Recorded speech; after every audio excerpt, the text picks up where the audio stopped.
Good evening, praise Lord. Welcome to this video. இது ஒரு முக்கியமான கான்செப்ட் நான் சொல்ல விரும்புகிறேன். சேலமில் அரசு பொறியியல் கல்லூரியில் நான் கொஞ்ச நாள் இருந்தேன். அப்போ வந்து கூட ஹாஸ்டலில் இன்னும் 2 கிறிஸ்டியன் லேடிஸ் இருந்தாங்க. அவங்க வந்து சில பிரச்சனைகளை ஷேர் பண்ணாங்க. Typical problems. அதில் வந்து இப்போ பார்த்திங்கன்னா,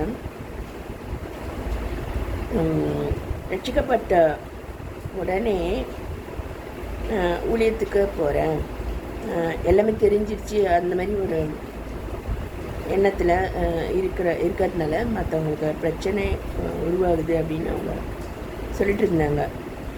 இடரலாகவும் இருக்குது அவங்களுடைய பிஹேவியர்ஸ்னால. நம்ம சார்ந்திருக்கக்கூடிய சபைகள்லையும் அதுமாரி அதை கொடுங்க, இதை கொடுங்க, மிக்ஸி வாங்கியிருக்கீங்களா, அதை கொடுங்கன்னெலாம் கேட்பாங்களாம். சொல்லி ரொம்ப வருத்தப்பட்டாங்க. இதனால் சபைக்கு போகணுமான்ற அளவுக்கு இருக்குது அப்படின்னு உண்மையாக ஒப்பு கொடுத்து இருக்கிறவங்களே இந்த மாதிரி நினைக்கிற சூழ்நிலை இருக்குதுன்னு அவங்க சொல்லிட்டு இருந்தாங்க. நானும் வந்து புதிய விசுவாசி தான். அப்போ வந்து நானும் ஊழியத்துக்காக போகணும் அப்படின்னு கூட நான் நினச்சேன். அப்போ வந்து எங்களுடைய பாஸ்டர் வந்து pastor Soundararaj AG senior pastor, அவர் ஒரு ஆலோசனை கொடுத்தாரு. அதாவது பவுல் சொல்கிறார் பார்த்தீங்களா, கலாத்தியர் 14 வருடம் சென்ற பின்பு அப்படின்ட்டு ஒரு இது இருக்குது. அவர் வந்து ஊழியத்தில் பயணப்பட்டு போகும்போது, நான் ஓடுகிறதும் வீணாகாத படிக்க எண்ணிக்கை உள்ளவர்களுக்கே தனிமையாக விவரித்து காண்பித்தேன் அப்படின்ட்டு அவர் சொன்னார். இதனால் நீங்கள் கரெக்டாக போகணும், உங்கள் கூட 1 ஆத்மாவோ 2 ஆத்மாவோ நீங்கள் ஆதாயம் பண்ணால் போதும் அப்படின்ற மாதிரி சொல்லிக் கொடுத்தாரு. இது ஒரு முக்கியமான சத்தியம். இதை நிறைய பேர் ஏற்றுக்கொள்ள மாட்டேங்கிறாங்க. இருந்தாலும் இது முக்கியமான சத்தியம். எங்களுடைய சபையில் கூட புதிய இந்து பெண்கள் ஒப்பு கொடுப்பாங்க. ப்ரேயர்ஸ் எல்லாம் நான் டெய்லி ஒவ்வொருத்தரும் ஏதாவது சொல்லுவோம் நாங்கள் வசனம். என்னுடைய வேத அறிவு கூட அந்த பெண்களுக்கு இருக்காது. ஏன்னா நியூவாக இப்போ தான் பைபிளை வாங்கியிருப்பாங்க. ஆனால் வந்து அந்நிய பாஷெல்லாம் பேசுவாங்க. மற்ற இன்னும் புதிய நபர்கள் அவங்கள வந்து குறைவாக நினைப்பாங்க. நான் பெரிய ஆள், மற்றவங்க கம்மி அப்படின்ற மாதிரி நினைப்பாங்க.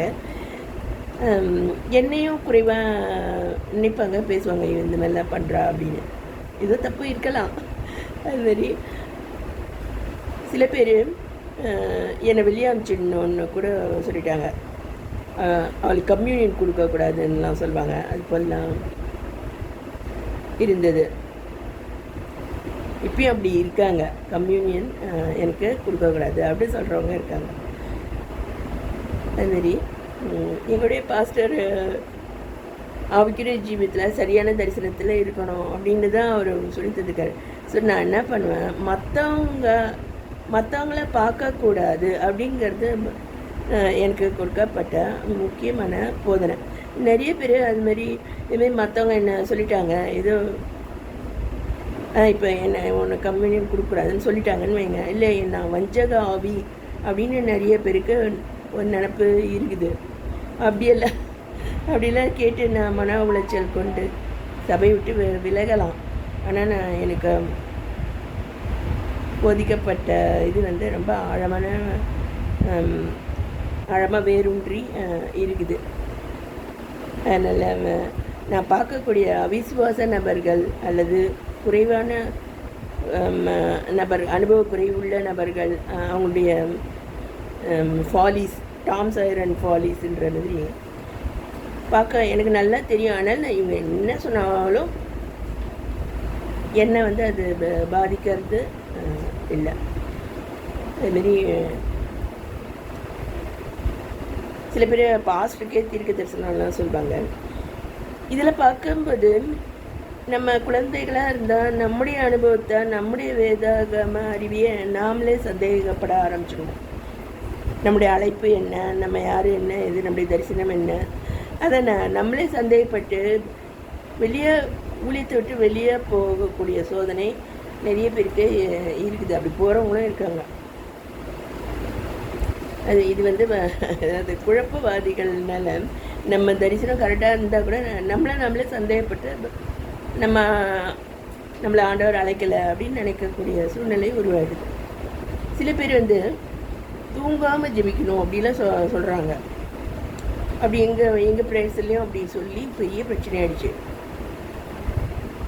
இதனால் என்ன சொல்ல வரேன்னா, நம்ம ஒவ்வொருத்தருக்கும் தனிப்பட்ட ஒரு ஜெபஜீவியம் இருக்கணும். கர்த்தரோட ஒரு தனிப்பட்ட ஒரு ஜெபஜீவியம் இருக்கணும். மற்றவங்களுடைய சொற்கள் நம்மளை பாதிக்குது அப்படின்னா எப்பவுமே நம்ம கூட்டமாக போக முடியாது. நம்ம ஒவ்வொருத்தரும் ஒவ்வொரு அனுபவத்தில் இருப்பாங்க, புதுசாக வந்திருப்பாங்க, தெரியாமல் இருக்கும். அவங்கள நம்ம சொல்ல முடியாது, மற்றவங்கள பார்க்கக்கூடாது. அதுதான் மெயினாக நான் சொல்ல விரும்புகிறது. இல்லைன்னா இது மாதிரி குழப்பமான ஊழியர்கள் அதைட்டு தான் கொலையுங்கிற இந்த ஆடுகளை நான் மேய்க்கணும் அப்படின்ட்டு அதுதான் என்னுடைய தரிசனம். இது பில்கிரிம்ஸ் ப்ராக்ரஸ்லேயும் இது இருக்குது. குழப்ப ஊழியர்கள் அவங்களால தான் நம்பிக்கை இழவு அப்படின்ற உளையான சேரு உருவாகுதான். அவர் எழுதியிருக்காரு, நம்பிக்கை இழவு, லாஸ் ஆஃப் ஃபெய்த். அந்த மாதிரி ஒரு இதில் ஆரம்பத்திலேயே இருக்குது. அதில் விழுந்துடுறாங்களாம். கடவுளுடைய பெரிதான கிருபை அப்படி நம்மளை விடுவிக்காட்டி நம்ம அதில் விழுந்து அனுபவங்களை இழந்துட முடியும். ஷேர் பண்ணுங்கள்.